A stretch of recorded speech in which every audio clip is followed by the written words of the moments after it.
All right, then our next public hearing is the Thoroughbred Building. 1250 and 1260 53rd and 1397 55th Street. A request for an approval of an adaptive reuse of an existing industrial building for a multi-tenant mixed-use project for property located at, well, we already said that, mixed-use land use classification and zoning district, parcel numbers, etc. And recommendation by the Planning Commission to approve a negative declaration. Okay, Ms. Capio, could we have a report from you, Yes, please? this is a series of applications in order to convert an existing former light industrial building, the Jason's Products Building, to a mixture of uses, including commercial service, offices, administration, any number of uses permitted by and conditionally permitted by the city's zoning regulations. This project was originally before you at a work session in July, and at that time you heard a number of concerns regarding parking and also listened to a design presentation, and also reviewed concerns regarding a future Doyle Haven extension. Since then, the staff has completed their environmental review and has set forth a series of conditions and requirements under which the master use permit and the building would work, and those are outlined in the attached resolution.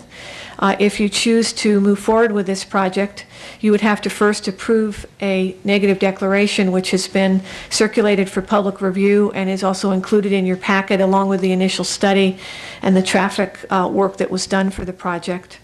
And I suggest that given the length of the conditions of approval and the somewhat complexity of this project, although we're not on the scale of Chiron, that you carefully go through the conditions that have been outlined. The applicant has responded to those conditions, and I have also a marked up response to the applicant's response. So there are some that aren't a problem and others that may be of concern. I would go through a series of probably the major issues involved in the application just to make sure you know how they've been resolved at least, or recommended to be resolved. First, the application requires that a spur that's located adjacent to the property, butts it on 53rd Street and on the south, be used for parking.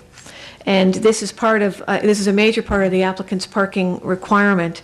And the city and the applicant have conceptually agreed that the applicant will acquire that spur for parking, and in turn, the applicant and the city will agree and complete an agreement, execute an agreement whereby the city has the right to use a portion of that spur for a roadway in the future, which is called the Doyle Haven extension. That's the roadway that's to be a connector in the future and is also listed on in our general plan. Secondly, the applicant expressed some concern at the last public meeting about how uses were going to be administered and reviewed for the building, given that there is no proposed tenants at this time. And in response to that, I've outlined both a ministerial or automatic review and a more staff level formal review in the conditions of approval. At no time would the building or any proposed uses come back to you unless I thought there was a policy question or another kind of concern would trigger such a review, such as excessive noise or the potential for other problems which could be a problem in the neighborhood. So what is suggested to you is that the master use permit would entitle the applicant to submit proposed uses, and they would either be automatically approved or approved administratively unless there was a concern on staff's part to bring it back to the commission. There are certain criteria regarding parking reviews and master sign permit reviews and other standard conditions and review procedures that are outlined in the conditions of approval. The massing, the design overall, I think, is a very positive one and will serve to improve the area. The building works with the parking that's proposed, and there's up to 8 live work units that would be included if the applicant so chose. Building requirements, police and fire requirements have been outlined in the conditions of approval. I think the simplest way would be to go through them if you have any concerns. And at this point, I recommend approval as outlined, and I would be glad to review the applicant's concerns with you and our response to them. I should note to you that this approval, you're acting affirmatively tonight on these entitlements, would mean that the approvals would not become effective until and unless another agreement were reached about the spur with the city. So Mr. Getz has his project if such an agreement can be executed about the spur and the use of the spur. Because obviously that would, if an agreement couldn't be reached, that would bring him back to the drawing board with regard to how he was going to get the parking he needed for the project. That ends my staff comments. Okay. Well, we've had the design review presentation, and does anybody wish to comment on any of these issues now, or do we open the public hearing and go through them one by one, or is there any questions directed to staff? Public hearing. Okay, you all ready for us to open the public hearing? Okay, the public hearing is herewith open. Do we want to get comments first from people, and then we'll start going through the conditions here? We're not going to have a public hearing with Andy up there? No? Okay. Yes, sir. There'll be an extension of the Haven Doyle Street over my dead body. Thank you. You know, why don't you make yourself clear the next time you wish to say something to us? Comments were. Yeah. God. Any other public comments? My God, okay. Well, Yeah, I do have one other. Seriously. Could you state your name? Jim Golden. Andy and I have had a number of discussions over the spur. There's an awful lot up in the air over the spur, whether he'll ever be able to purchase it, whether the city will ever be able to take it from him. In the meantime, I would like to see a condition of approval that if Andy gets the spur, and he's already agreed verbally on this, that it be one way only from 53rd to Hollis. It's okay with me. As long as a private developer still holds the spur. what do you mean, that the traffic in and out of the parking lot has to come in on 53rd and go out on Hollis? Is that what you mean? No, the parking lot's not affected. It will still come and go on 53rd, only the spur. The spur is going to have parking as a addition to everything else that Andy's going to do with the building. The spur is called my west parking lot. Well, but it's important to us at Emeryville Village that be one way. And Andy doesn't have a problem with it. So if you could give consideration to that, I would appreciate it. Okay. All right. And I guess we'll close the public hearing. And so we just start going through the conditions of approval? It's fine with me. Okay. Do we, I don't know, would you like to make another presentation to us? Do you, maybe Andy, you should just go up there and then we can just, go through, we've got your conditions our original conditions from Claudia, and then your comments, and then her comments to your comments. Does it make sense to concentrate on the verbiage that Claudia's put in? Yeah. I mean, obviously, I guess the first question is, does anybody have any problems with any of the changes and additions that Andy made, the applicant made? I'd like to see it or go through it and find out what staff has Okay. Okay. recommended to Thank change, you. but I would also like to hear from the applicant about the project once more. It's been a couple of Hasn't. weeks or months that we've heard, so a lot has happened. It'd be Okay. nice to hear what he's been going through. Okay. I would like a conversation between staff and the developer on.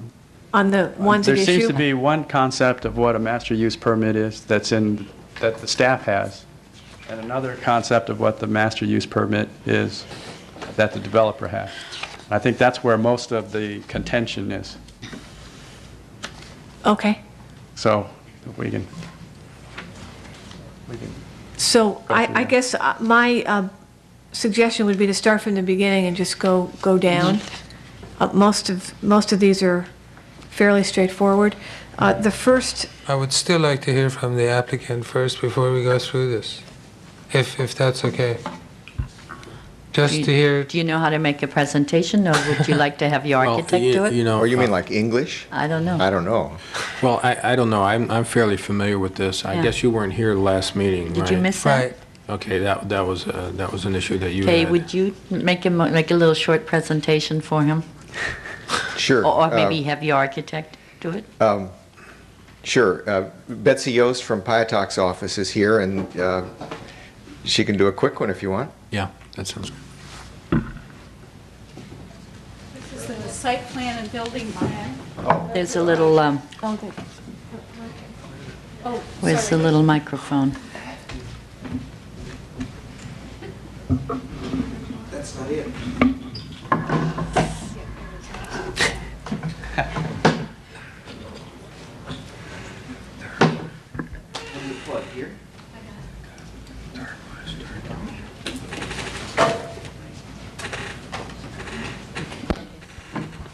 He's right next door, you know.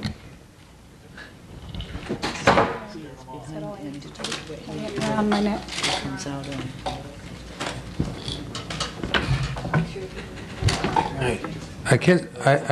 I could have saved everyone a lot of time by asking if anything's changed since the presentation was made on the study or the, No, nothing has changed. These are the same drawings you saw last okay. time.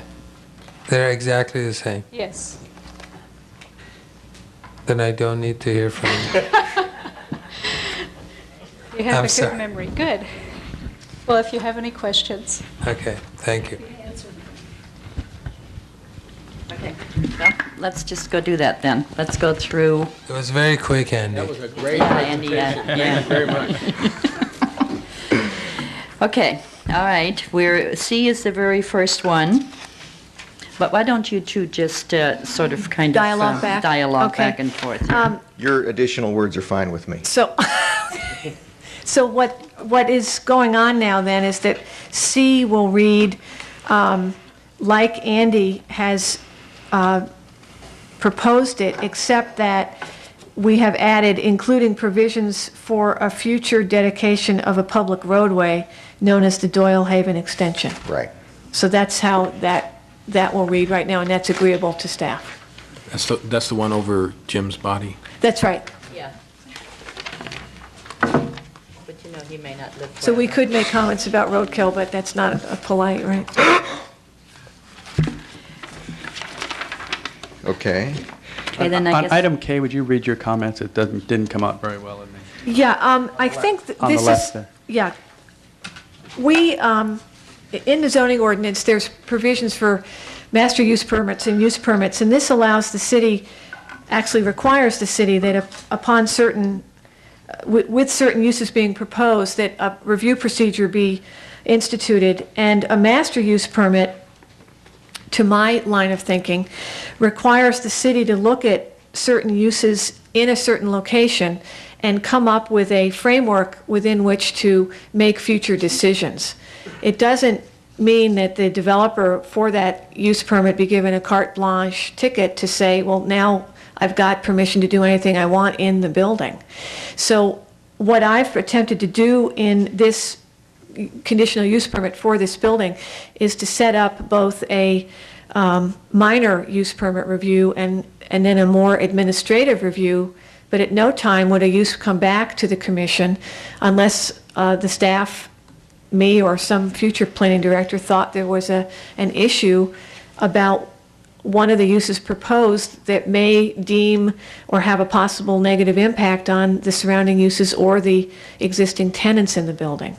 So it would still be at an administrative review level, looking at such things as potential for noise, what kind of use would it be, dust generation, looking at the parking for the building and making sure that fits within the framework for parking that was set up for the building, and looking at a master sign review.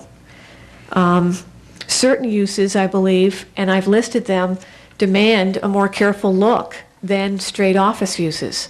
And I've got my list and Andy has his. I've tried to look at that list in a very considered way and look at light industrial, custom manufacturing, the uses that we have in contention. And my belief is that those uses are ones that are potentially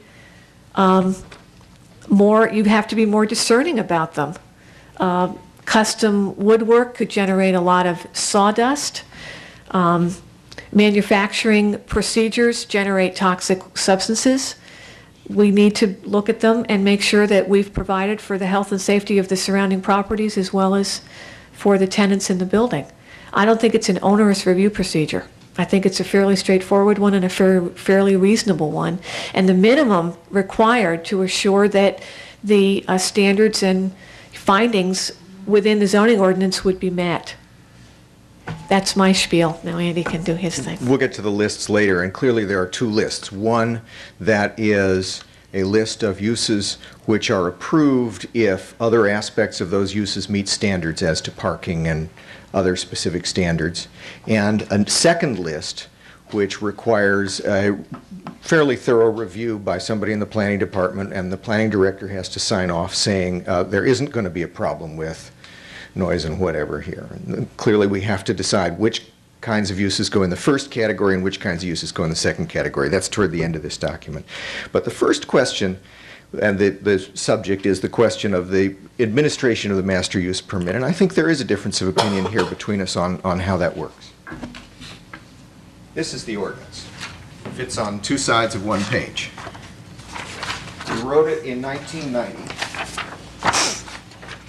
After several master use permits had been granted. Folks want it?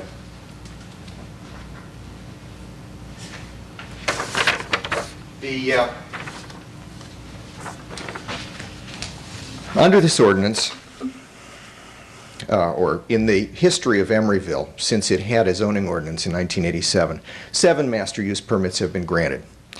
They are for the public market in November of 1988, for Heritage Square in April of 1989, for 5901 Christie, Tom Graham's building, in February of 1989, for 1250 45th Street, the Emeryville Business Center for Fordham Park, in August of 1989, for Harvey Rifkin's 4549 Horton Street in September of 89. Then one was denied by the Planning Commission and later approved by the City Council. That was Ken Schmier's Park Business Center at 1195 Park. That was approved by the City Council in December 1990. And then the most recent one, Christie Avenue Condos and World Gym on Christie in June of 1993. Of those, only one has conditions of approval that stipulate specific review of every use by the planning director in the building.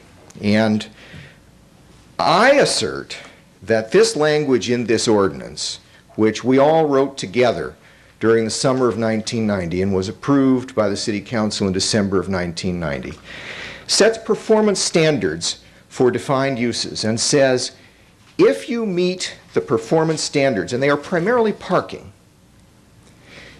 you sign a lease with your tenant and you go on. And if there is a complaint, or if you want certification that you absolutely comply with the master use permit, you go to the planning director and you say, I want a certificate of use compliance.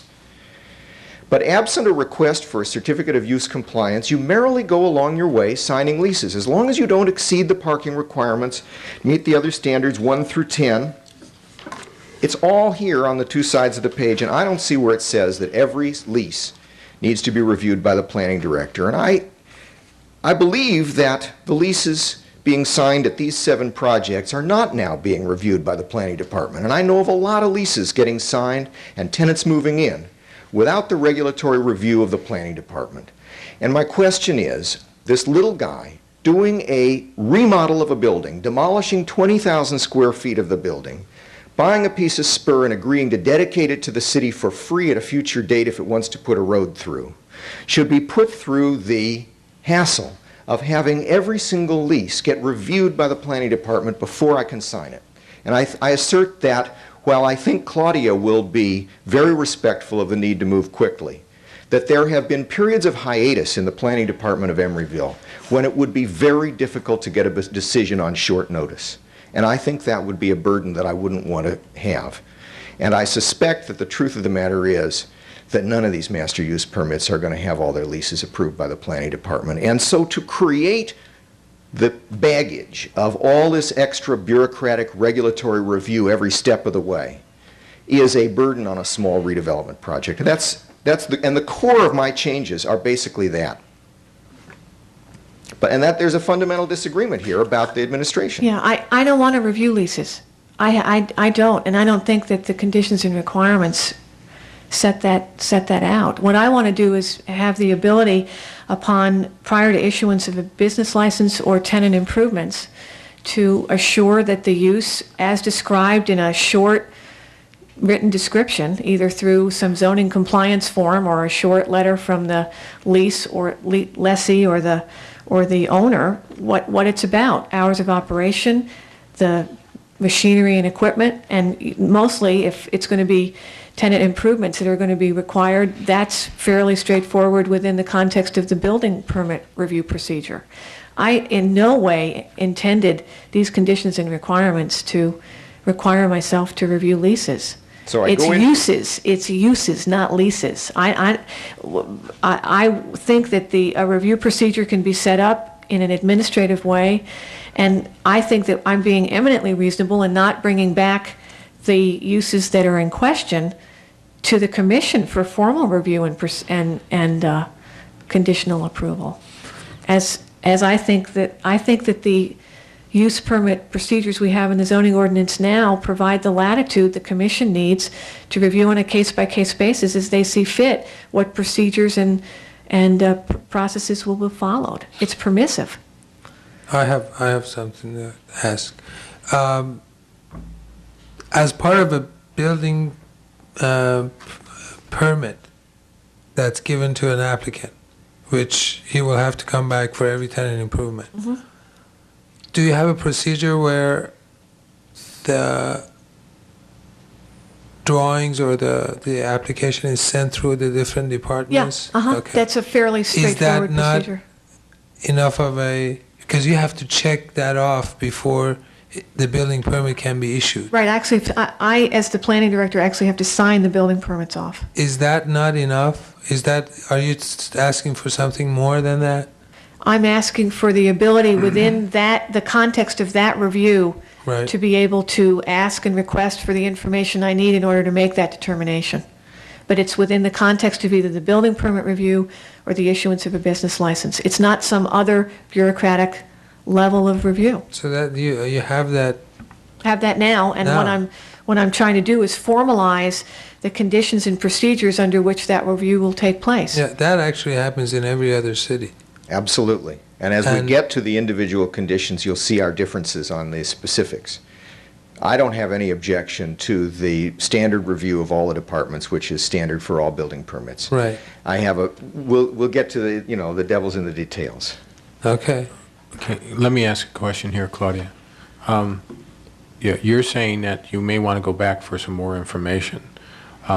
Would that information could that be formalized at the time of the permit review to just say automatically have that information all the time you get a... Yes, some kind of a standard information sheet could be worked up that would be submitted with building permits for, we have a zoning compliance form right now that happens a lot with our business license review. That, another sheet could be added to that. Does this building, is this a building administered through a use permit or a master use permit? And then the information I need could be completed accordingly. Sure, that's a fairly standard thing to do. Okay.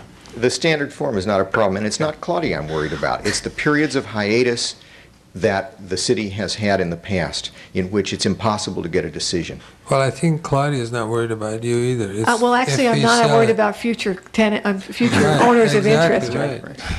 Claudia, what would happen? Did you have a point to make? I just want to add that in my reading of the plain language of the administration and master use permit section, it does require every use to come in for a certificate of use compliance certificate. And that is, from when you read this, viewed to be a very ministerial process done in conjunction with the business license or the building permit. But I wasn't here in 1990 when this was written, so I don't know what the intent was, but the plain language seems to be that every use under a master use permit does have to get the certificate. Well, if it says that, then it also says that there are 10 items that should be supplied with the application. And these conditions go quite a bit beyond that. Right, and I believe my view is that it's within the discretion of the Planning Commission to decide that perhaps certain uses are going to be so beyond what is contemplated that you would want a few more criteria when the decision is made to issue one of these certificates. Sure. And the argument now is not whether or not they have to come in for a certificate, but really what are the conditions that And Claudia is findings. going to, or findings that the planning director has to make when she's signing off on the certificate. In that approval process, Claudia, if you decide that a use is incompatible with the existing uses, what is the process then? Does that then come back to the Planning Commission? Because meanwhile, assumably you've got a lease sort of pending on this situation. What does that process look like? Well, it could be handled a number of different ways, but the way I would handle it is if I felt like there was a use that was of concern, that I couldn't make findings that were contained in the use permit that was of record for the building, I would then automatically kick that up to the commission for their review and confirmation, and either it doesn't fall within it or it does, and then findings accordingly. If it doesn't fall within it, you then have the power to amend the use permit findings and procedures to make sure that that kind of use did. Alternatively, and this is the cumbersome bureaucratic way to do it, I could issue a decision that it did not comply, and the owner or lessee could then appeal it to you, saying, I disagree. So either way, it would come back to you. Can I ask one more question here? It seems that we've got two legitimate concerns here. Andy's got an issue where he's got to turn around these leases before he loses these people, and we as a city have to worry about what's going in. But the basic situation is the time frame, the time period that we have to do, right? So and I'm just thinking in a sort of a very layperson type of way, is there any way we could have some kind of period saying that I will submit this for review, and if I don't hear back from you in a certain time, then that means that you've approved it? I wish we'd written that in. I wish I'd thought of that in the summer of 1990. That would have been a smart thing to put in this ordinance. Okay, but that's just, that's what I'm thinking is there legitimate concerns? Is there a way we can, meet both? That's a good solution. Okay, just a thought. Yeah, I like that a lot. Just a thought. It's a good one. So It should certainly we would wait put- till we get to the details before? Yeah, you should probably. Hold that. Okay. Hold that thought. Okay, you want to? Okay, So item K is agreeing to disagree here. right. Well, I'm not sure. I'm not sure. Item K is a statement of what the basis for this document is, and Right. and I guess I'm choosing to recommend to you that you take it a couple of steps further, and Andy doesn't believe that it should go. It needs to go that far. So that's Past this document. Okay. okay. So I guess we're at the top of page 3 under 2 fees. the changes that Andy's outlined in that prior to certificate of occupancy are fine with us? And it looks like this whole page is fine, right? Yeah, the next disagreement is toward the bottom of page 4. Yeah. And I can't quite read it, but. Sorry about this. No problem. We never meant the 190 spaces to be set in concrete. If you want to provide more parking, it's fine. In fact, it would be welcome, probably. So what we're trying to do here is set a framework upon which the the parking review will be conducted, and at this point, the building needs to fall in a minimum of 190 spaces, so that's fine. My language is okay? Yeah. Oh, great. Okay.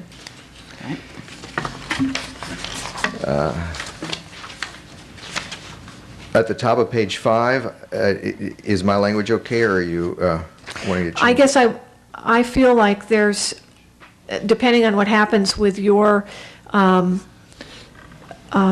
conditioning or review of the latter part of the administrative and ministerial review, at the latter end of this use permit, then this condition would change. So maybe we should hold off. But my intent here is that this use permit, because it's predicated on 190 space minimum, there needs to be a parking review. So dependent upon whether you choose to follow the master use permit procedures or the procedures I've outlined in the conditions of approval, this would change. Okay. The other ones are fine on this page. It's fine with me to put back in E on page 6. Okay. Top of page 7 is the big area. Yeah. Next big area of subject, which has to do with the dedication agreement. I want to retain flexibility and give the city council the authority to decide the details of how this spur is going to be improved, since they are integral to the question of what the dedication will be. John Flores has made my first proposal for a dedication agreement was in lieu of the conventional situation in which I just say to the city, if you're not going to buy the spur, which it seems clear to me the city is not going to do, I'll buy the spur, and when you need it for a road, you have the power of condemnation, take it from me. You'll have to pay me money for it, and a judge or an appraiser will decide how much money it's worth. You give me the money and you take the spur. That's the conventional way that that sort of thing is handled. I decided that that was messy for both the city and for me, expensive for both the city and for me, and volunteered to say to the city, here's a substitute way to go about it. All you have to do is replace the lost parking. And I identified some locations, 5 or 6 locations, where I thought replacement parking might be available. The most likely is the north end of the Berkeley Farms property at the southeast corner of Hollis and 53rd Street, which is likely not to be a part of Kaiser's Phase 2 and therefore will be available for an assessment district parking structure or something like that. And I said I didn't need the parking to be owned by me. It could be, my proposed dedication agreement allows for the parking to be reserved spaces in a public lot or card key available spaces or some other kind of spaces that the city might be able to supply. And I thought I was providing a great deal of flexibility. John Flores thought that it made him nervous, not knowing for sure where the parking was going to come from. And he came up with another idea, which was that instead of my dedicating to the city the entire 43-foot width, giving them the property, the fee title to the property, I would give them either the fee or an easement for just the traffic lanes, and I would retain the parking along the city street. Then the city wouldn't have to come up with any replacement parking because I wouldn't have lost any parking. Well, that's another way that actually works for me. It gives me parking that's probably going to be closer to my building than if they find replacement parking someplace off-site. So that works for me too. But there are a variety of kinds of dedication agreements that I think might work. And the city council is going to work out something. And it's going to involve either keeping the road the way I've paved it or changing the pavement at a future date, either with me paying all of it or the city paying some of it or whatever. What I want is a lot of flexibility for the city council to work out the deal that it sees best. And what I've done is tried to take away all the specific requirements that limit the city council's ability to fashion a dedication agreement that suits it and me best.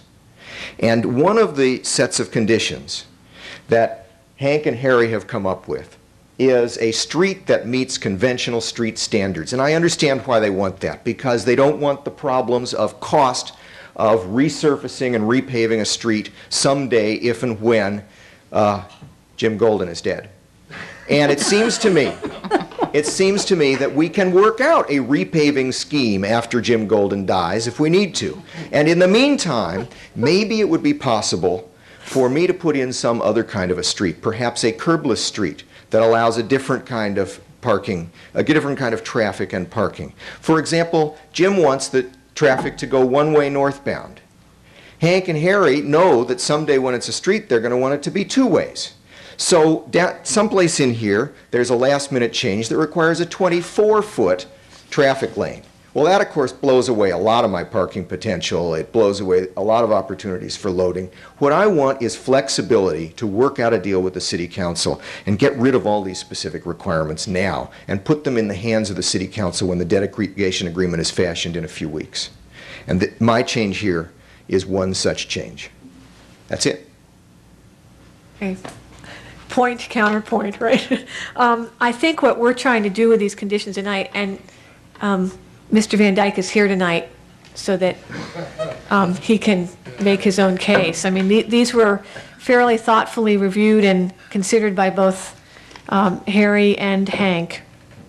And we are just trying to maintain discretion about how the roadway is improved. And the more conditions and requirements we have that are clearly laid out, expectations are clearer, and then we roll with it. I think as an alternative to some of these more specific ones I discussed with Hank before the meeting, we're willing to say, or as approved by the Public Works Director, but I think the city needs to maintain a discretion about the standards and specifications that are used for the roadway construction or the future roadway construction.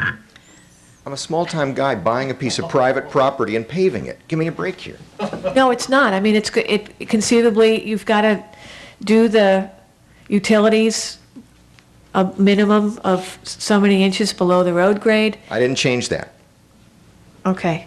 So the only thing that we, if I see this, the only thing that you've got a problem with is the fact that it's got to be asphalt aggregate-based structural section. I imagine the pavers, the cobblestone street. Right. That's what I thought we had talked about before. I'm hoping to get approval for that from the City Council. This blows that out of the water. Right. So that's where that is that really a problem, having cobblestones? Yeah, they hate it. Engineers hate it. Yeah. No, they're not. He's a pretty flexible guy. You're a good guy. I'm a flexible. You are a flexible guy. Give me my pavers. We're okay with pavers. I think it's somewhat experimental, but we are going to be using them to a certain extent with the Chiron project, and I think for this project, I don't think that'll be a problem. We do want to have something to say about how they're constructed and the structural section that goes along with that, because there are all variations of how successful these have been in the past on previous projects. I do feel that it is important to maintain the 24-foot clearance, and have suggested typical cross-section to Claudia that would accommodate all of the improvements that Andy wants to go forward with, and still provide a very attractive design and give them the flexibility that they need. So I don't think that'll be a problem. But we do need the 24-foot roadway. We do need adequate sidewalk width to accommodate the latest requirements of ADA and provisions for utilities at appropriate depths and so forth. So I don't think there's a problem in working together to create something that'll work. I have no problem with the structural section to accommodate the heavy traffic load. I have no problem with the 4-foot wide Title 24 sidewalk. The 24-foot wide roadway blows away a lot of parking and blows away any loading opportunities and with the 4-foot sidewalk and the 24-foot roadway, that's all there is. And it's just a terrible, I mean, it's I terrible. didn't quite understand why you would like it to be 24 feet. Just to have clearances and just to have a little bit of room to maneuver? Well, it's basically the requirements for two-way traffic. And it's geared towards our expectation that that will be a public street at some point in the future. And the provision, or what I was suggesting as far as the design, still provides for street trees, still provides for the requested parking, and I really don't think it's going to be substantially different from what. How come you think it's going to blow it out of the water and he thinks it's going to work? My architect tells me it'll blow away half the parking, and if we have the curbless street, you restripe it when it becomes a public street, and you can have a 30-foot lane. I mean, you can have whatever you But want. where are the bollards? What happens to the bollards? No, the To bollards are... The bollards are just for the pedestrian. 4-foot sidewalk, Yeah. right. And then you just... Oh, I see, the We can striping. change it when it becomes a city street. And besides, there's a lot of sentiment in town to keep it one way for now and have it only be two ways later. In fact, the fire chief strongly prefers one-way traffic and a 20-foot lane so that he's not going to have traffic going two ways blocking his emergency access, and he told me so. Yeah, we don't care. It can be one lane now. I don't. I think, we haven't sat down together to try and work out the details, and we can do that. So let's keep it So- flexible. Don't mention any 20 feet then. Right, We'll leave that Fire open. marshal will freak out if it's not 20, if we don't say it. We need a Say minimum. at least 20 feet. Yeah, Say at least 20. minimum of 20 feet. How about at least 20 feet so that I don't have to deal with Jerry Anthony tomorrow morning? That's okay. That's okay. But it has to be as approved by the So, Public Works. so As approved by the public. Well, Works. and We'll work there's on one it. other, there's one other point here. Flexible. There's one other point, and that the point is that the two-way street is, and the parking is one alternative. If it blows away a lot of your parking, then we can still go back to the supplied parking and, Always. so I think we have a lot more flexibility here than we really are fighting about. So, Right. let's. Do you think? Yes, absolutely, except that then the equation becomes how much parking does the city want to pay for in making it up? But that's in the future anyway, for the immediately foreseeable future. It's after Jim. AJ. So accordingly, based on that discussion, then the condition A at the top of page 7 would read as follows. The roadway section shall be designed using structural specifications as approved by the Public Works Director. No problem. And then E, the roadway shall have,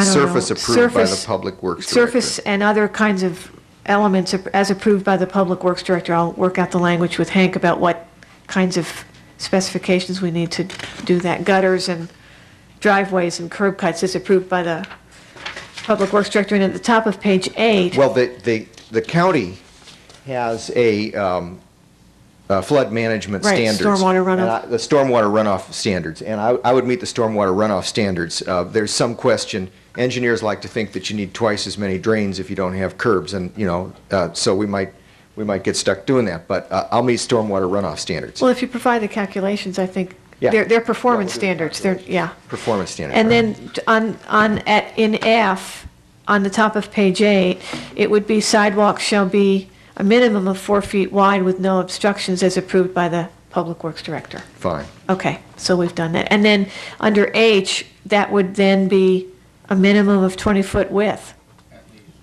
Or would you want at least 20 foot? Minimum. Is that, I don't care, they mean Okay. the same thing to me. okay, Yeah, they they do mean to the me same too. thing to So me, that, too. that remains unchanged. I'm okay with, Would it be appropriate to add an I that says it will be one way as long as the street is held by the private developer? the traffic flow and circulation that was reviewed by the engineer looked at a two-way road. So I think if the commission concurred, we could probably do that upon concurrence that the circulation would still work. Well, if the road is made to be 20 feet wide, which is what we're letting him do, 20, minimum 20 feet. Maybe. Maybe.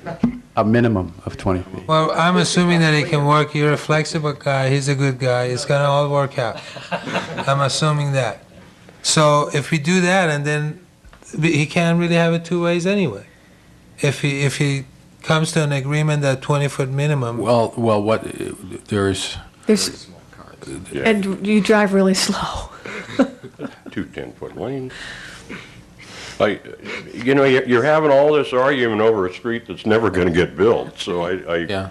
I mean, that's okay, but as long as I get the one-way street, as long as the spur is privately held, then I'll be dead and gone, I don't care, I guess, but Means we anyway. both have to stay in good health. Yeah, I plan to live till 90.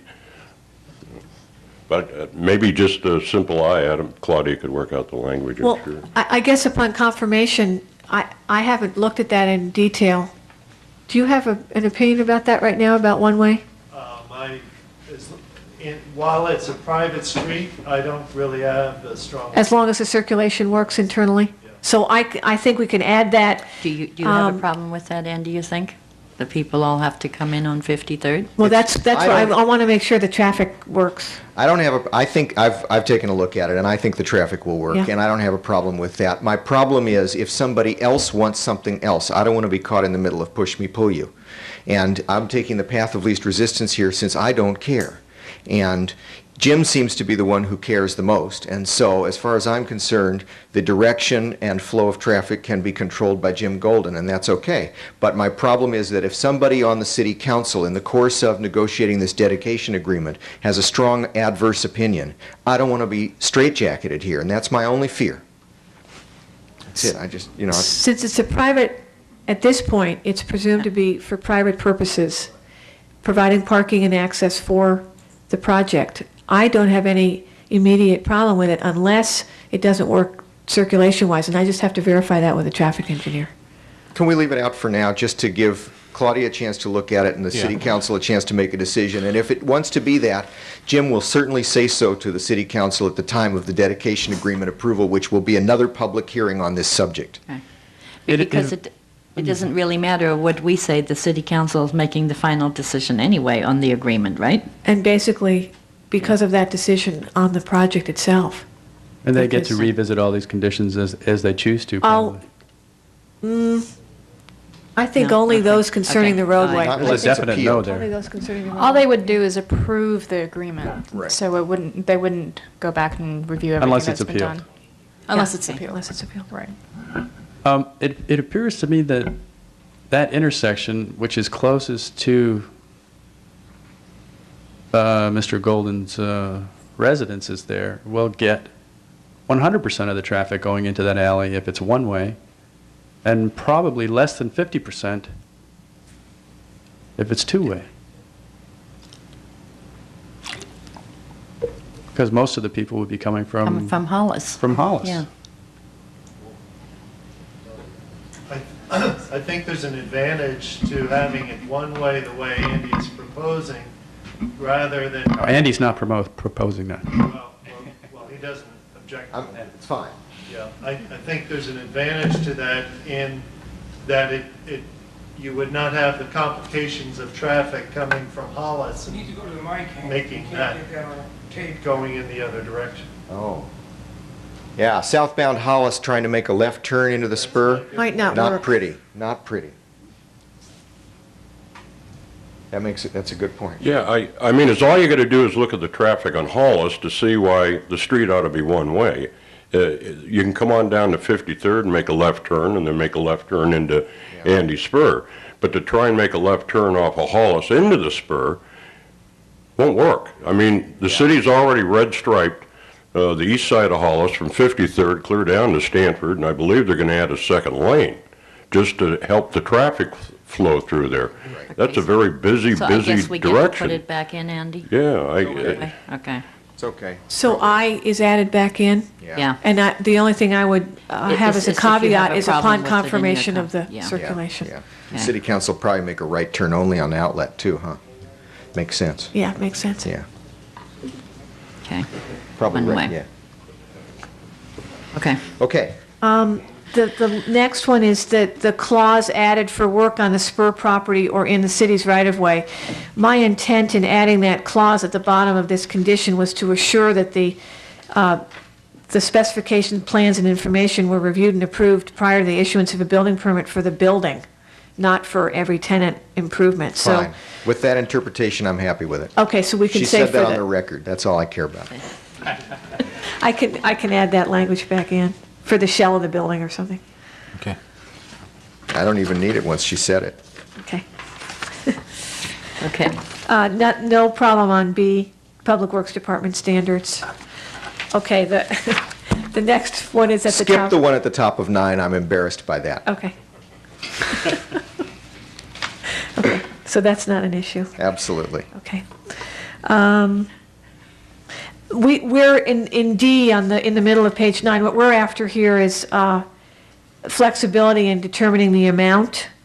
I think the way Andy has it written, it's no less than $1 million, but we might want more than $1 million, but that wouldn't be a problem the way you have it written, right?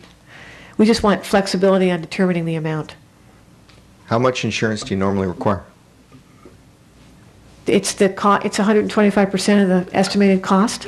No, no, liability Oh, insurance. liability. $125, $1 million?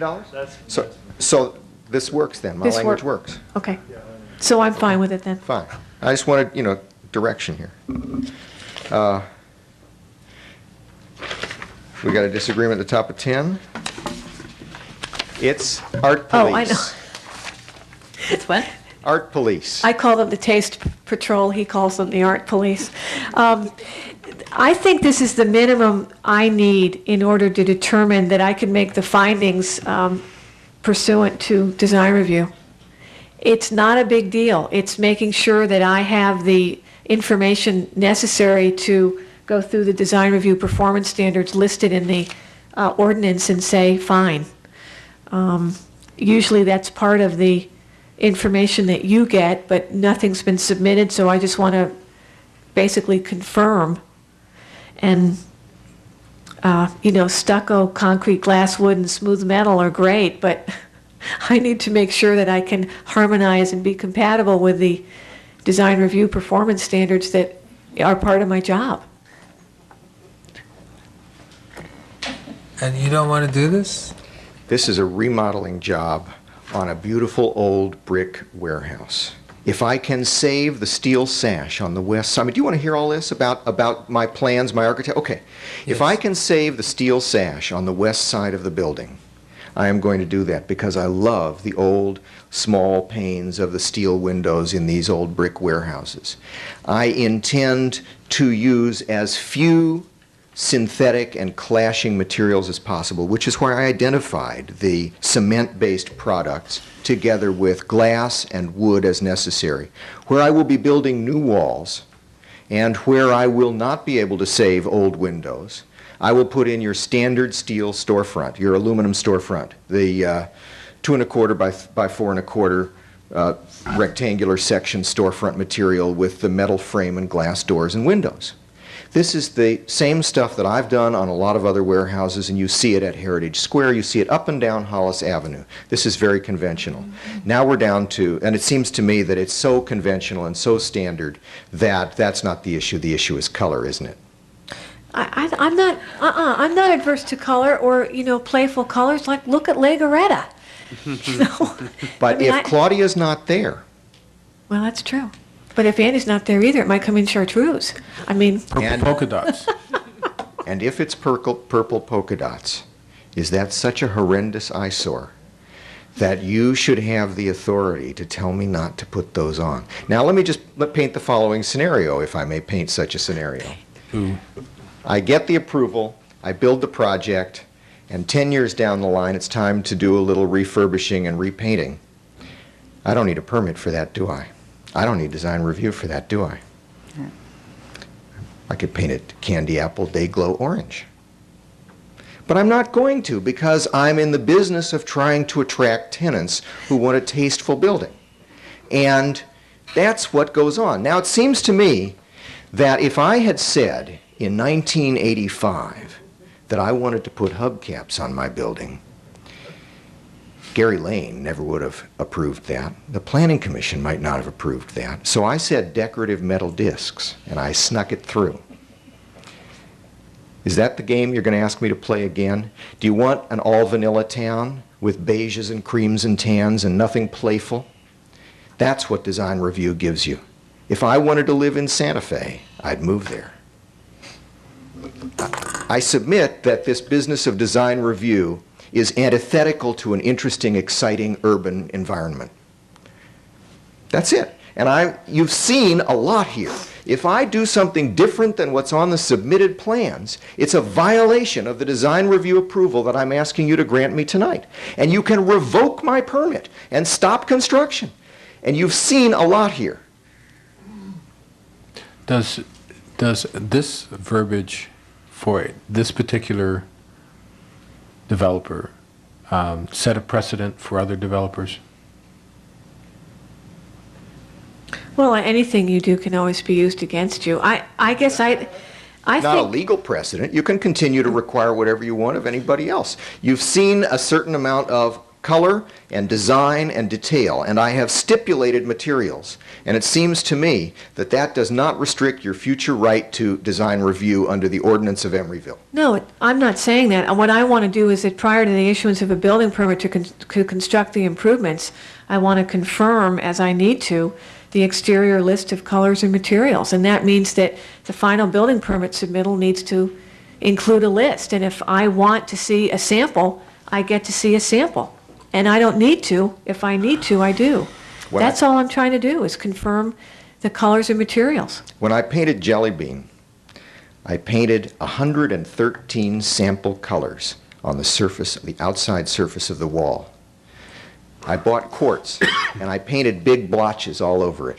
And people would drive down Hollis Street and wave and say, "No, that's terrible," or thumbs up. And Gary Lane came by every morning on his way to work, and he used to do thumbs up or thumbs down on the color of the day. And it was an informal process. And at the end of it, he didn't like the colors, and he brought me back to the Planning Commission. And we liked him a lot. Well, all I can say it's one is... of the most interesting buildings in town. Who's Gary Lane? He was the He planning used to be the director planning at the director. time of the approval of Jelly Bean. And I don't want to go through that again. Yeah.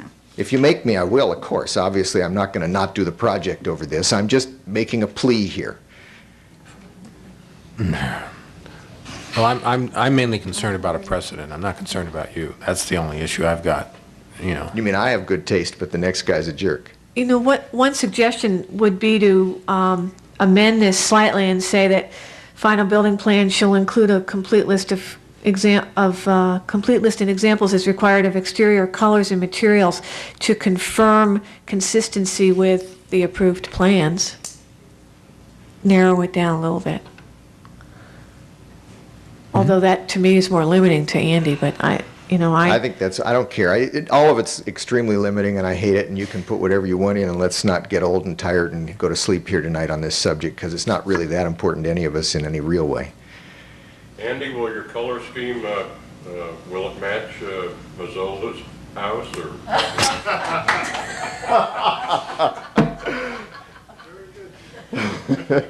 do you want to add that as a You look condition? familiar with I'd really rather give him the flexibility, you Well, know? my point is that, He you know, has the flexibility now. All I have to do is right, check and I'm more concerned about, I'm not concerned about Andy. That's my only issue. I'm concerned about the other people. And if Andy, this is not one that Andy's going to put a stake in the sand on, and let's use our goodwill for something that's really important, I think. I'd rather go with the Claudia on this one. That's my own personal opinion. Today's trendy color is tomorrow's kitsch. It's, I mean, what's good today is not going to be good 10 years from now anyway, so. Can I ask for them to take a straw vote so we can quit talking about it? Sure. How's the vote? I don't know.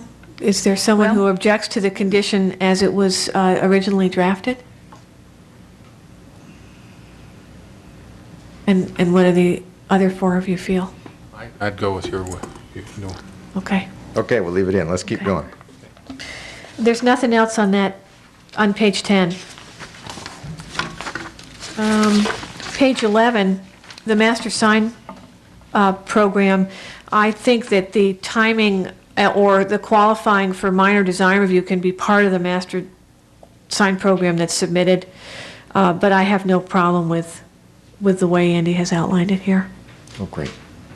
Then there are, And I just want to make sure the commission knows that most signs need building permits, so Post signs, right? clarification. okay, and I think Claudia's right. I shouldn't have taken out number 4 down below, and that gets us through that page. Yeah, okay. Now we're into, Dun, dun, dun, dun.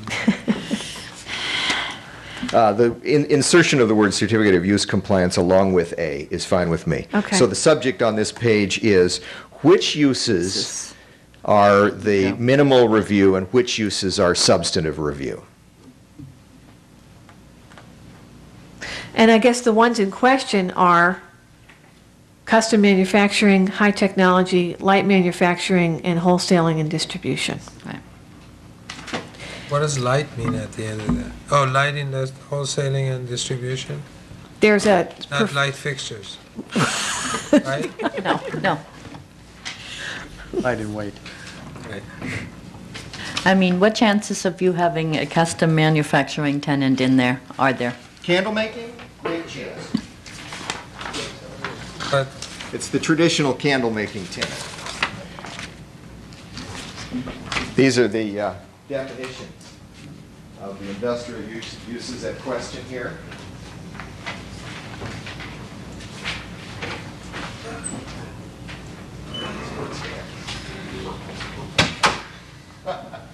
Yeah, what's up?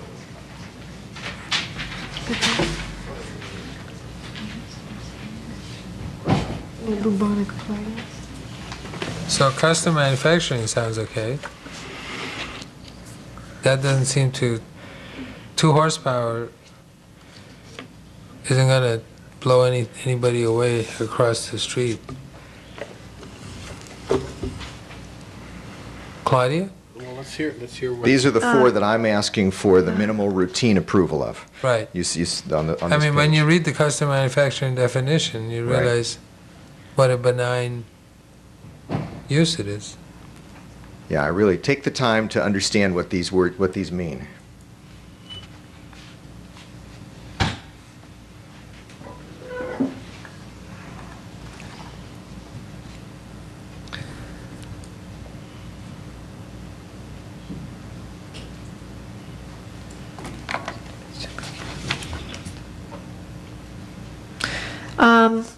I guess I would be concerned about noise, but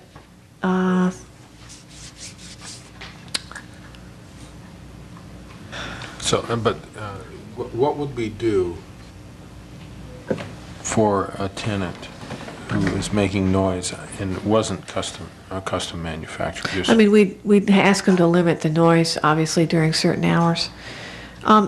So if noise were an issue, we could do the same for custom Yeah, manufacturing? you'd have the same authority to pull the permit or call it up for review, or the use up for review if it's not working for people like you did for the volleyball courts.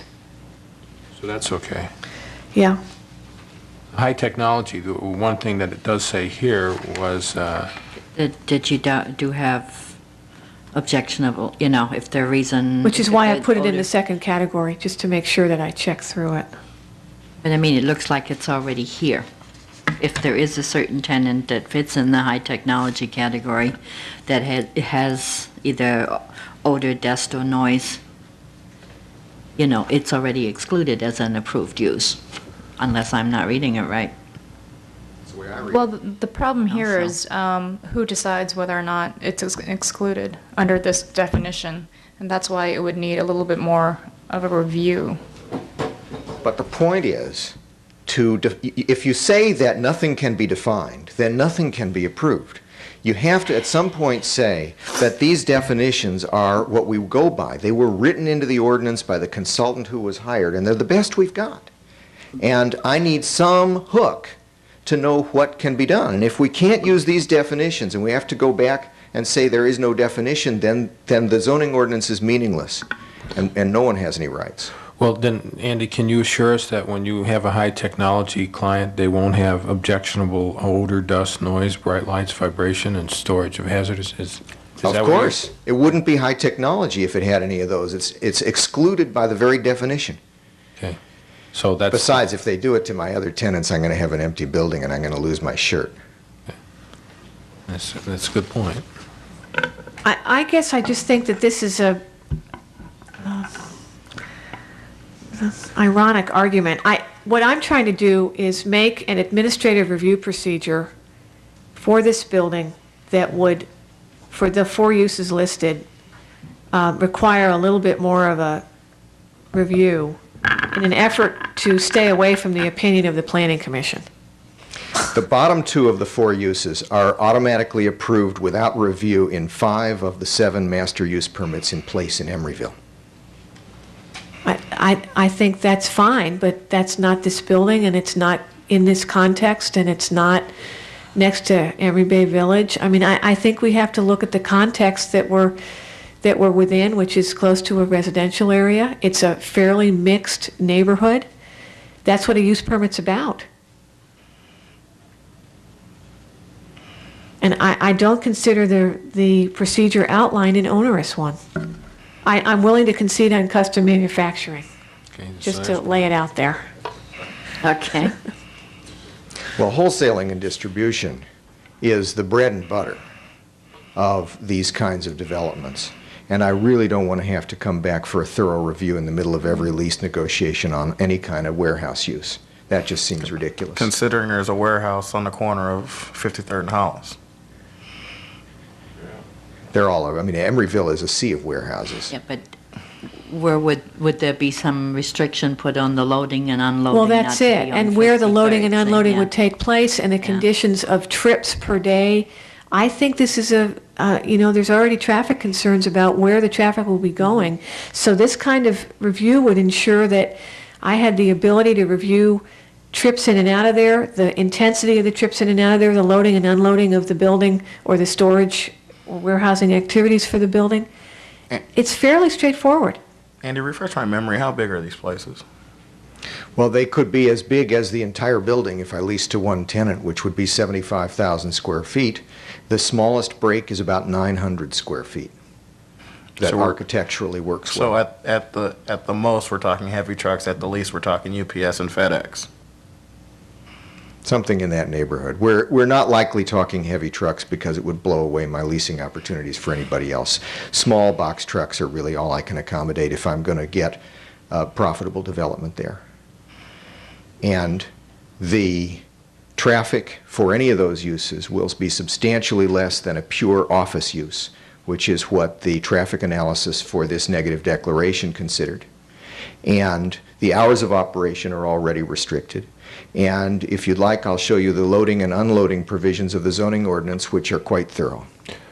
Is there a way that we can, does it make any sense to have some kind of conditions on the truck usage and then be able to leave the wholesaling and distribution light up there? I mean, does that make any sense?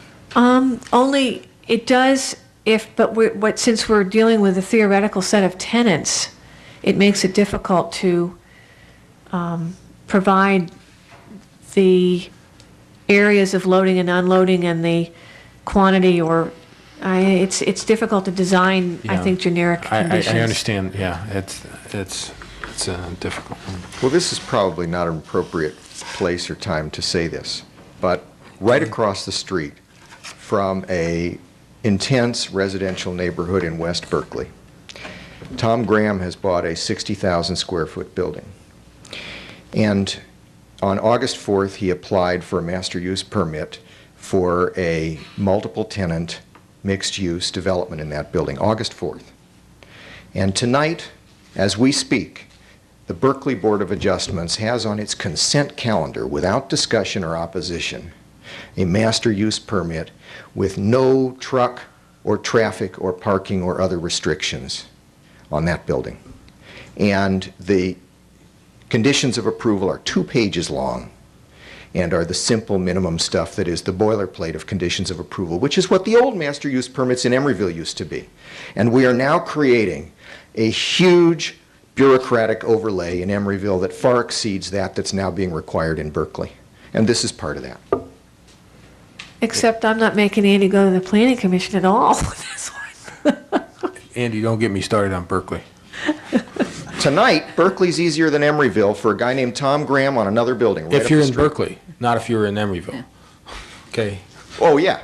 Right. Only if you're in Berkeley. that's right. That's right. Okay. So, but anyway, all right, okay, so we have an impasse there. How about light manufacturing? Got anything going there?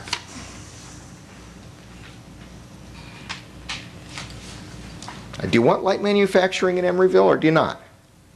This isn't preventing light manufacturing. This is creating an administrative review procedure to make sure that minimum standards are met. This is not an onerous review procedure. Claudia, how does this relate to the discussion we had sort of at the beginning of the Right. evening? That's it. This is it. This is it. This is the discussion. We're right there. Yeah, This is we're it. at It's whether it's going to be the simple review or the complex review, and those are the 2 lists. And I moved 4 items from the bottom list to the top list specifically so that my leasing would happen smoothly and quickly. That's what it's all about. That's the guts here. Okay, I can see Claudia's case on wholesale and distribution. Okay, that's and only for the loading and that kind of thing. Custom manufacturing, we've already moved up. So the 2 areas that the high technology, I'm thinking from my own limited knowledge point that the high technology says, but excludes uses in the opinion of the planning commission that may be objectionable by reason of production of blah blah blah. So, as Andy says, isn't high technology? I guess I don't understand. Wouldn't high technology exclude some of the areas that you're concerned about? Well, yes, and I think that there are certain other uses that could provide potential problems, storage of a certain amount of hazardous materials. Many high technology firms use acids and other toxic substances, which in small quantities are fine. In larger quantities require fire extinguisher systems or other public safety elements to be instituted, which would be part of the review to make sure that we had our I's dotted and T's crossed. The city of Emeryville has adopted the Uniform Fire Code, which is 500 pages long and contains a labyrinth of rules and regulations for these kinds of storage of materials, and as to the amount and the specific containment and all of that.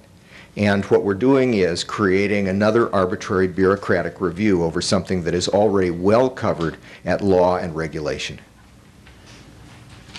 I don't think it's covered as to the particular location, exiting, and other design elements of this building. And that's what you've got firefighter personnel to do, to interpret those fire code requirements in specific circumstances.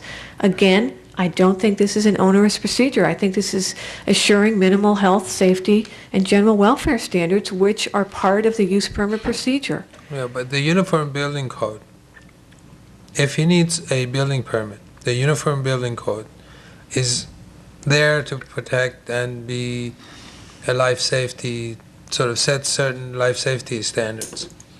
I really think that if you get to check a box when the building permit is being issued, and without it, the building permit will not be issued, that's when you got him. If you disagree with something he's putting in there, that between you and the building officials, you could easily derail the process and stop everything. And it's his risk to wait till he goes to start drawing the building, the working drawings, to to take it that far. If it's on the borderline, then he's really in hot water, because he's already invested a lot of money and time in it. I think where we're going to run into questions about this is not with the initial tenant improvements for the initial tenant occupancies of this building. Where we're going to run into trouble or potential problems down the line is with existing tenant improved space where someone wants to put in a light manufacturing facility and doesn't require a building permit for tenant improvement, wants to move right in, and there's potential industrial processes or materials being used that could create potential problems. I want the discretion to remain with the planning department. That's how I assure that the findings and requirements of the use permit procedures you've instituted are being met. This is yet another tool that the city has in the event there's a problem. And I think the more tools we're able to apply when there's a problem, the better off we are to making sure that problem is resolved. My understanding is that the Uniform Fire Code applies to all industrial operations regardless of the need for a building permit. And that therefore the Fire Code, which is really the primary jurisdiction here, it's the one that has the most detailed restrictions as to what we're talking about, the hazardous material stuff, that the fire chief would have to review any of those sorts of uses in any event. If a fairly modest use of a space moved out and Attila the Hun moved in with whatever whatever he's making, what kind of licenses would they have to get? They won't have to come through the building department again. No, they if have they to don't get do a business remodeling. license. Just a business license. But part of the business license procedure under the proposed procedures in these recommended conditions would create another layer of review whereby I bring it as I see fit, or staff brings it as they see fit to various people for review as part of the business license procedure. Have you seen the hazardous materials reporting form on a business license application? It's pretty detailed. Yeah, but my point, my viewpoint here, and taking a devil's advocate point of view, is that we're not only talking about that, Andy.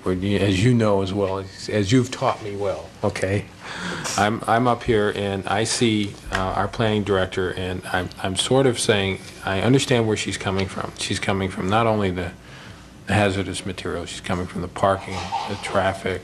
All of those are covered elsewhere in these. So far, parking and traffic are covered elsewhere. And This is just another arbitrary review, since we've already dealt with parking and traffic and hazmat and all that kind of stuff. Remember, if you give me approval, this is primarily an office building. If I'm going to have a fireworks guy manufacturing fireworks next door to my office tenants, I think I might have trouble keeping my tenants. Yeah, but if that's the case and you're not going to have those, why don't you want those to be a discretionary approval if you aren't going to have them anyway? What do you care?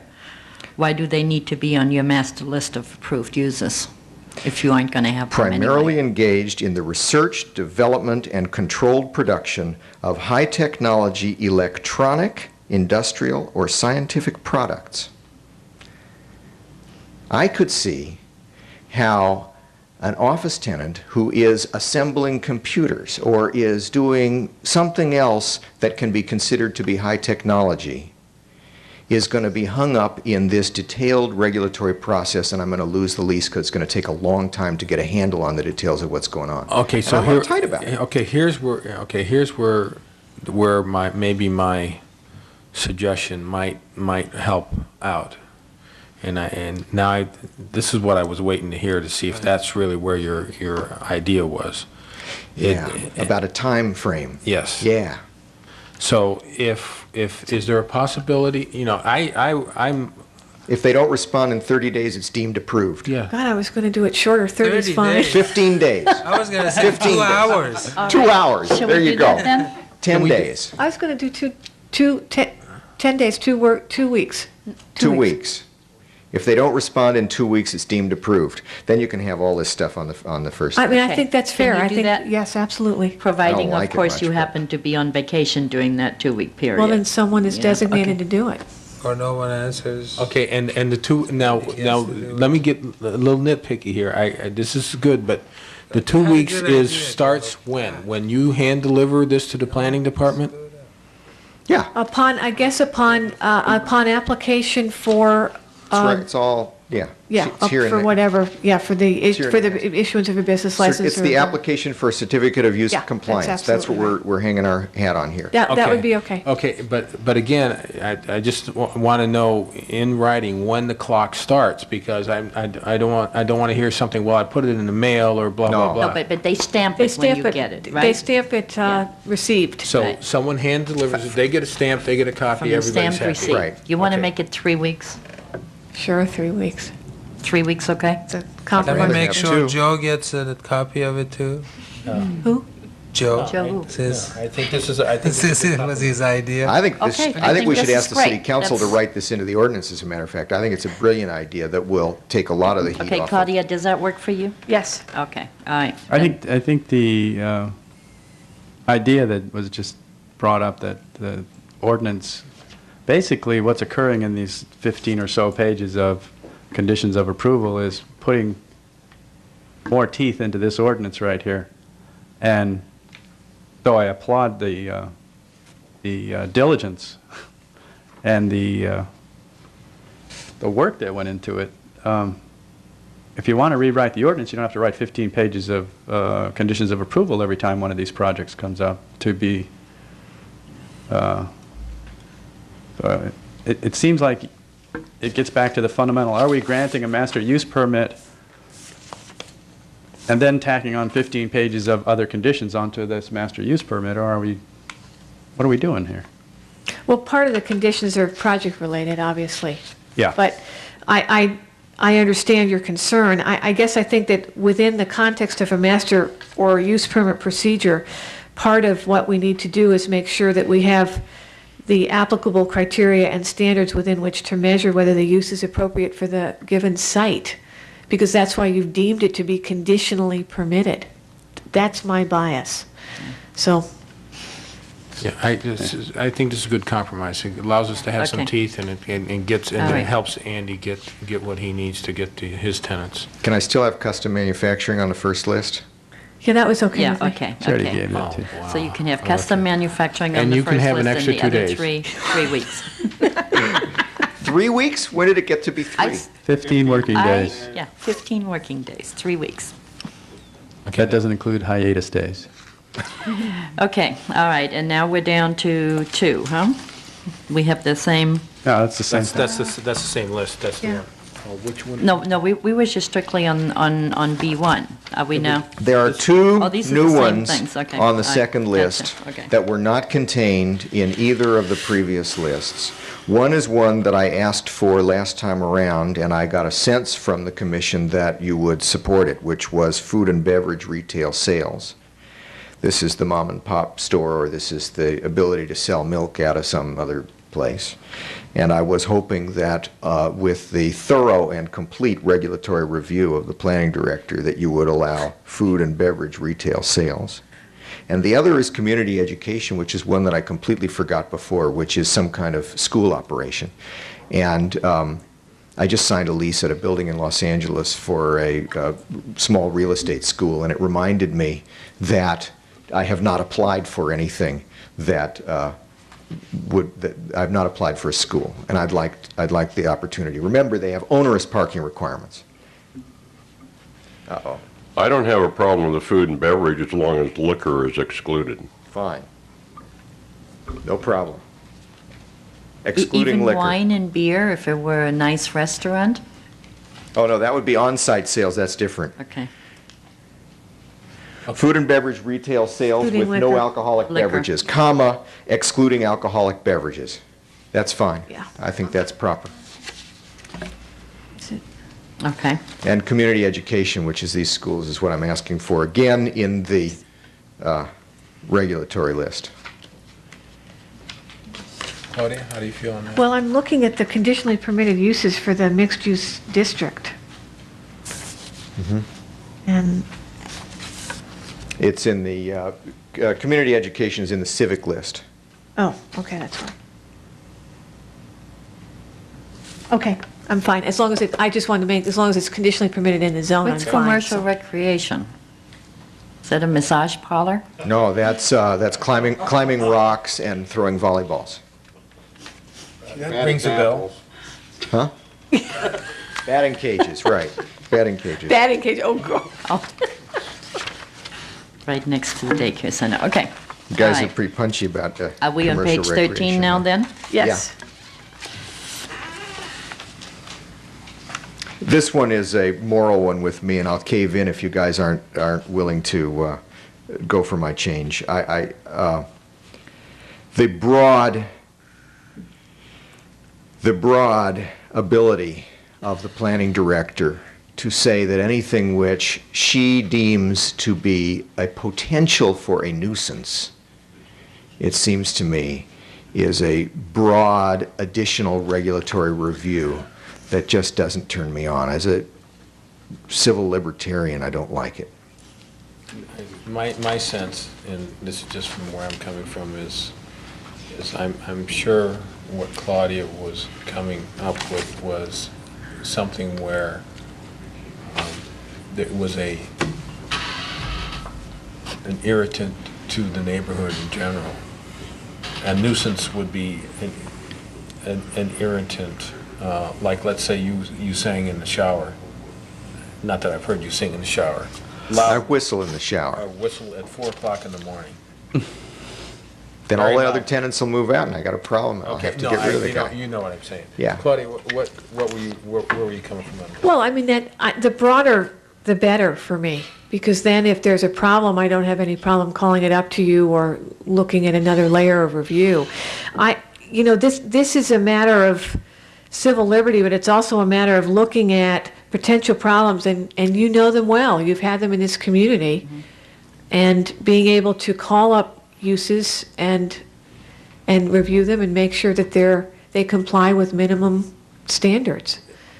Andy, is what your problem with is this? Can you is talk to fact the that- microphone? I was asked to ask. Okay. Is your problem with the fact that from what it says here, that it looks like it's at the discretion of the planning director rather than some bona fide nuisance? Right, they're not clearly defined. I like clearly defined standards. I don't like broad bureaucratic regulatory review with arbitrariness written into it. And the general word nuisance bothers me. My lawyer told me to not have this conversation tonight, that I should back down and shut up about this one, but it really bothers me. Well, what if we word it to such that it's not just the planning director, but it's a nuisance that has been brought to the attention of the commission by a group of citizens or something like that? And it isn't noise, odor, vibration, or glare, and it's nothing else that's covered in any of these conditions, and it's not a violation of any other law, but it is a nuisance. We're going to get to loitering later on, and I'm going to try and find out what is meant by loitering. I'm loitering here, by the way. You are across the street from a residential project, Absolutely. So there has to be some concern given to that. That's what my intent was Right. with these. And I think that it just gives you, again, another opportunity to review it in a more stringent standard. And my intent was not to veto, but this would mean that it would be called up to the commission. Well, so- It's not, I don't have veto authority here. I'm not queen of zoning. You're the commission, you make the decisions. And what this would mean if I thought there was a problem here is that I would use this finding to call it up to you for review so you could make the determination.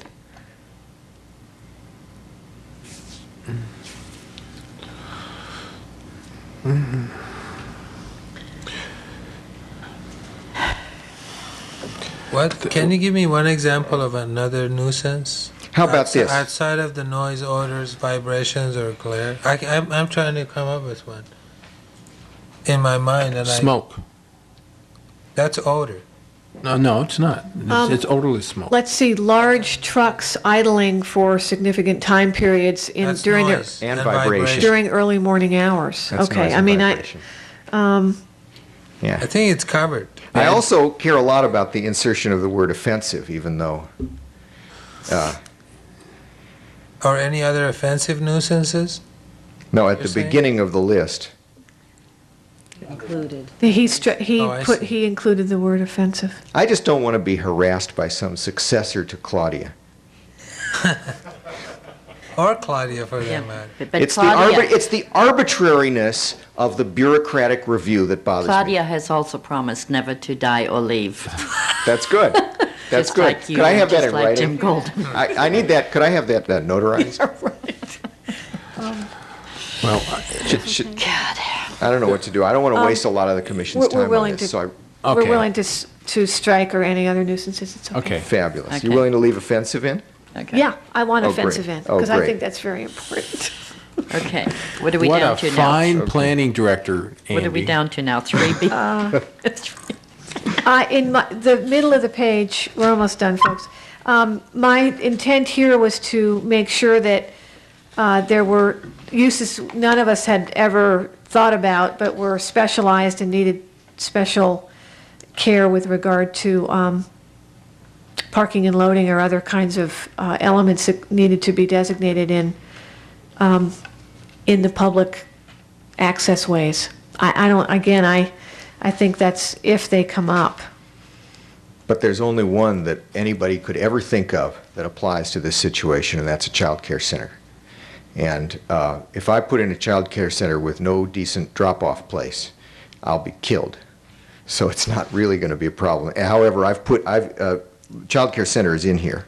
And I guess I'm willing to amend it to narrow it a little bit, but my sense is that there are certain uses that are highly specialized that may require loading because of sunlight between 5 and 7 p.m. in the evening. I don't know. I think I'm not trying to be funny here. I guess I think that there's just certain uses and activities that we should account for and make sure that we have appropriate loading areas, unloading areas, or other designated markings in the parking lot so that we won't interfere with other people. Now, I know Andy would try to do that, and as a owner of the building, I know he has the best interest of tenants in mind. I'm looking at future owners of that aren't as concerned and let's say lease to a Harley dealership and take the full 10 spaces in front of the building for display purposes and haven't told anybody. I mean, I could tell you how that's prohibited elsewhere. Then the parking is not used, it's not reserved for its exclusive use, and therefore I violated it for that reason. If it's a Harley dealership, it's going to create noise at wrong hours. I mean, every one of the objections can be found to be dealt with elsewhere in these conditions of approval or at law. And what you've got here is a broad brush regulatory review, again on top of everything else. And that's how you get 15 pages instead of Tom Graham going to Berkeley and getting 2 pages. And that's my objection here. It's just a lot more bureaucracy here. I'm willing to concede if this is the style of Emeryville. Child care centers I feel strongly We do not about. want to be emulating Berkeley. I left child care centers in. I think that's a legitimate point. Claudia, It just gives me the discretion to review other uses in the same way. all I want to make sure is that you understand that as a planning commissioner personally, and I'm sure most of the group here supports you and your ideas very much, and we want you to get that idea. So we're definitely listening to what you're saying, and I absolutely think that. I mean, this has been a very good discussion for me. Okay. So. And we do know that there has never been a developer that's come in front of us that wanted any conditions, so we understand that. And normally it's... And this is the last building you will ever buy in Emeryville. All your other buildings you will buy in Berkeley, right? No. Why not? Their Well, we'll see. regulatory process is so easy. I'm going to ask Tom tomorrow morning if it all went as smoothly as it seems to have been set up. So where are we? Okay, so where are we with this? Did you say you were going to cave in on this? Or? If it's not a call that the commission would make, I have no problem with it. And my only question again is precedent. That's my only issue. Well, with use permits, you always have the discretion to review and consider specific conditions and requirements, so it doesn't bother me. It's not like a citywide Okay. mandate or anything. Fine. Okay, all right, Andy, one for you. Okay, what are we down Thank to? you. 3B now? The top of page 14, I had, At the bottom of page 13, I've lined out the master sign review, and you've said no. well, I've just thought the only intent of this was to make sure that whoever was doing this would confirm the master sign program. It was redundant. I'm fine with it. Outline it. God, you're getting to be a softie. No, the next page calls the question, right? The intent of these three, 1 and 3, I guess, are at issue. The intent of these additional findings were to make sure that there were requirements for the building. And again, it was my looking at the context within which we find ourselves with this building. It's next to a essentially residential area. And these were the kinds of things that I thought would be potentially offensive and objectionable to people. So that I have included them as specific additional findings to make during this administrative review procedure. I thought about what would bother people living or being in business nearby. And that's why they're there. And I feel like they could be a standard part of review, and that they, if you really thought about them, they would bother people, and I think they're fairly clear. Can I ask, what is a pedestrian obstruction? I know a good one. What? Down in Watergate where I live, there's a pizza place that decided to put out a bunch of tables and chairs right on the sidewalk. Violation of Title 24, handicap access. This gives you another tool. Another bureaucratic regulatory overlay. But everything that's- Sometimes you need them. Claudia, this list, wouldn't all this be enforceable? I mean, anybody in a residential neighborhood would complain about this anyway. So this would be the police, basically. There are plenty of responding. police powers, and they're usually selectively enforced already, and this is just another opportunity for selective enforcement. It really bothers me. Well, but you know, really, when you come, the way I look at this, okay, is this isn't going to affect you. I don't like seeing it on paper. I know you don't, but this is not going to affect you. I know that. I just read through this, and I mean, I think you're probably right. It really bothers me, though. I know. I know it does, Andy, you know, but this is not a democratic process. I don't, it doesn't, if there's a sense of this commission that numbers 1 and 3 are going to stay in, I mean, if I would they are- rather know that now and not waste any more time. Yeah. I really would. Yeah, I mean, are they really important to you, Claudia? Is that the commission wants to leave 1 and 3 in? I'm getting that sense. Fine, let's leave 1 and 3 in and go on. Thank you. Okay. 4, I think I have enough discretion. I'm willing to give that to Andy. oh, great, thank you, thank Okay. you. We're done. Yeah, we're done. Yay. We're done. All right. I wanted to ask I think we have to go. Yeah, I wanted to ask a question. In regards to this agreement that the city enters into with the developer about, you know, the future possible use of the spur track? 1C? Yeah. Yeah. Is that going to be something that's going to carry over to the next owners, and it's going to get recorded, and it's Oh, going to be... yeah, it's an agreement that Absolutely, a runs deed with the restriction. property. Okay. Absolutely. Okay. All right. Is there any further discussion anybody has on any of this? Or are we ready to vote? At the beginning of the discussion, we talked about the top of page 5, item 2, having to be revisited after we... That's right. Thank you, Paul. I think that it should remain, I'm pretty sure it's okay.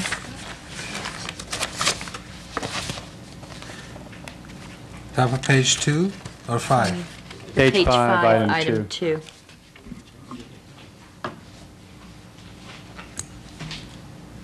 Which references in Claudia's response the ordinance. Yeah, I think that's fine. The only thing I would add there is that shall not result in overall parking requirements exceeding available reserved project parking. Fine. Okay. Okay, did anybody get that? Yes. Teresa did. Did you? Okay.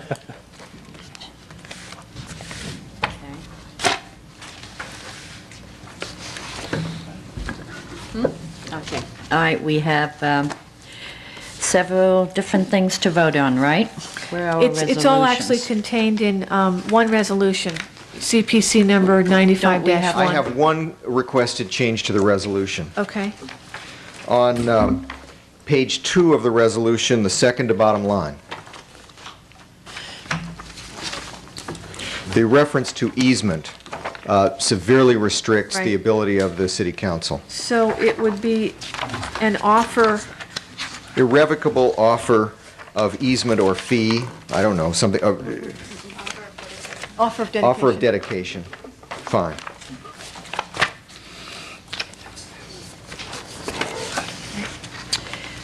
Okay, could I get a motion? Move approval? I get a second? As amended. As amended, as many ways. amended and, I'll second it. okay, roll call? Okay. Commissioner Caffey? Aye. Commissioner Lutz? Yes. Commissioner Jermaine? Commissioner Massey? Aye. Commissioner Ammon? Aye. Chair Owen? Aye. Okay, Thank you very much for your endurance. No problem, Andy. Piece of cake. okay. And next well, time you do up conditions of approval like this, ask for a disc from from the planning department so you don't have to match their typeface and everything. Okay, well, we're done with all the public hearings, so